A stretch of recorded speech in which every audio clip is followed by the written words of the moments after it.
Na tekmi je bilo zelo vroče, drugače pa smo se lepo pobrali, malo je momentum padal, ampak smo čez celo tekmo vodili. Tako da je res z odličnim tekom, tudi z nekaj dobrimi ulovljenimi žogami, nam je uspelo pač ohraniti tekmo, da je bila v naši koristi. Ja, Američani v ekipi pač pripomorejo k temu, da se recimo nekako ekipa mogoče poveže, da se mentaliteta malo spremeni, ker vseeno gre to za igro, ki izhaja iz Amerike. Ampak na srečo se jim danes to ni poznalo.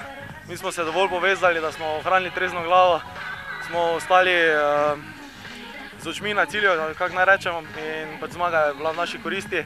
Ampak mislim, da bo tudi v prihodnosti treba tudi naše vrste pripeljati kakega Američana, ki pač lahko dvigne celo igro na višji nivo, s tem, da tudi na nivo igre soigralcev dvigne. Mogoče je bilo proti Zagreb Raidersu malo več te neprijetne strasti, sploh z njihove strani, ampak moram reči, da so Thunder igrali zelo pošteno, zelo čisto igro, trdo, ampak pač brez tistih nepotrebnih udarcev po pisku. Tako da res bi rad čestital Thunderjem za lepo igro, za dobro tekmo, pa sem pa zelo vesel, da smo zmagali. Kakšna je razlika, lani ste igrali na tistem igrišču zraven, zdaj tukaj? Ja, že vzdušje je čisto drugačno, publika se lahko bolj vživi v igro, ker pač več vidi, čisto tako preprosto je.